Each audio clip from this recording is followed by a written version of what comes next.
Hi, I'm Lindsay Sarah Krasnoff, a research associate with the Center for International Studies and Diplomacy at SOAS University of London. I'm speaking at a roundtable on sports and their influences, the political, cultural, and economic influences between France and the Americas.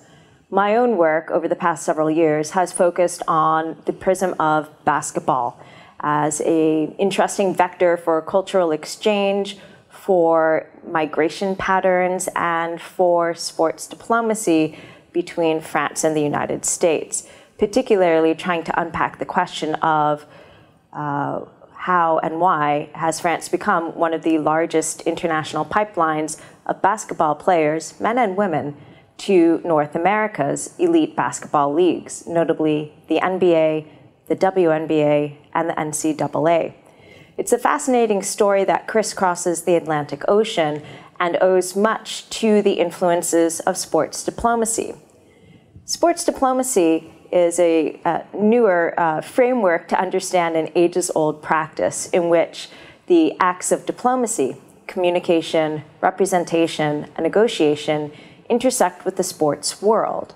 Most people are familiar with formal or traditional sports diplomacy, in which an official representative of the state or the nation engages in sports engagement with foreign publics. This could be an ambassador or a diplomat conducting sports programming as outreach and engagement. It could be a country hosting a sporting mega event like the Olympics or the FIFA World Cup. It could also be an athlete representing their nation in elite international competition, such as for the national team of France, for example. But there's also informal sports diplomacy, which is the informal people-to-people cultural, technical, and knowledge exchanges that happen on an everyday basis in today's global sports world.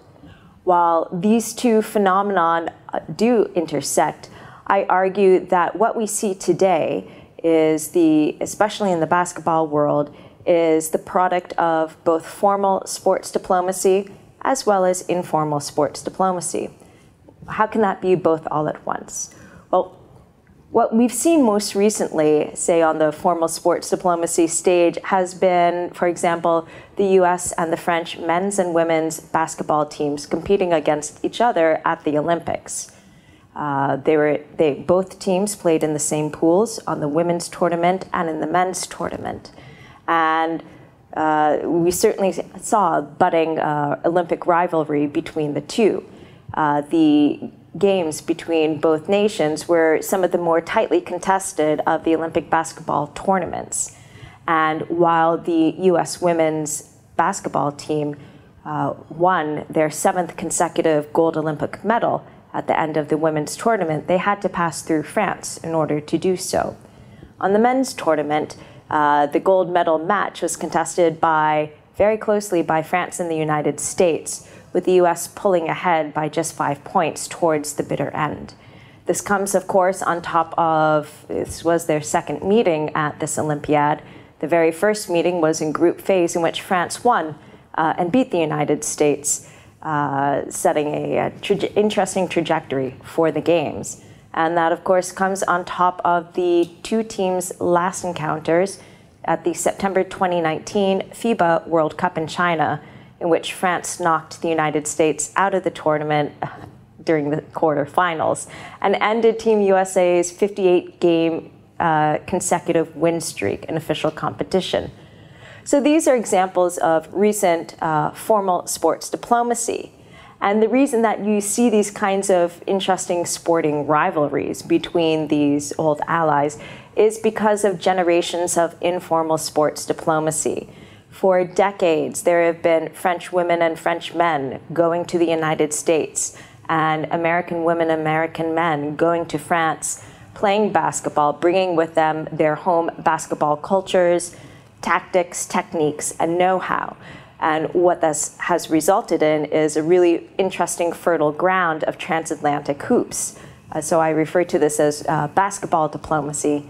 And we see so many examples of this. Perhaps going back to the original informal basketball ambassador himself, Melvin Rideout, who in 1893 brought basketball to France.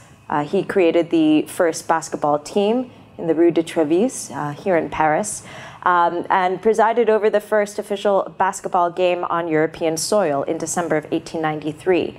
And Melvin Rideout was part of the YMCA, which at that time was engaged in projects to ameliorate and bring closer recognition of French and American cultures and peoples together. That was the origins of the entire YMCA construction project on the Rue de Trevis, and certainly with basketball. So from the very get-go, the very first American to come to France and play basketball did so as an informal diplomat of sorts.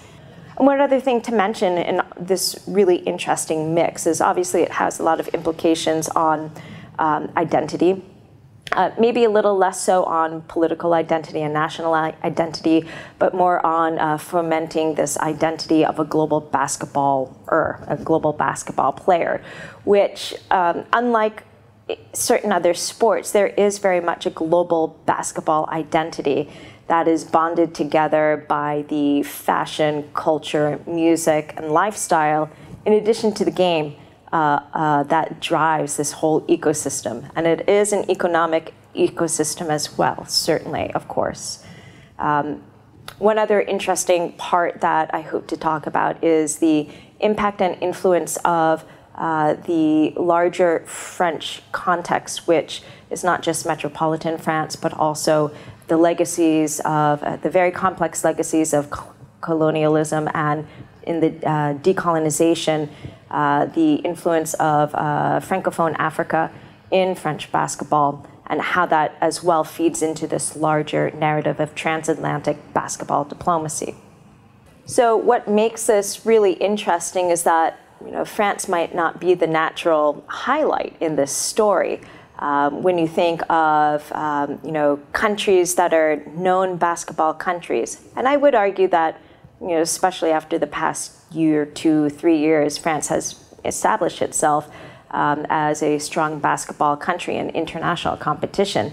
But many in the Americas would point to Argentina, Spain, Serbia, some of the Baltic states as basketball powerhouses.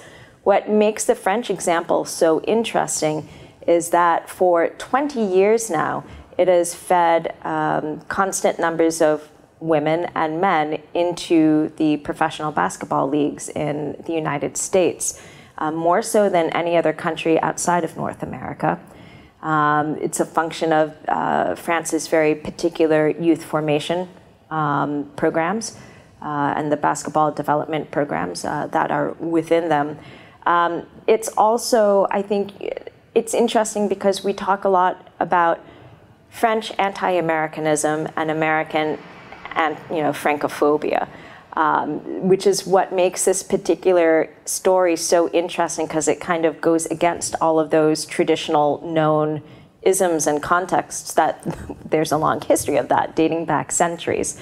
And one of the things that has played out in some of my research is that it's really been those who are really curious to learn more about the other that have helped to, and better understand the other, that have helped to foment this story.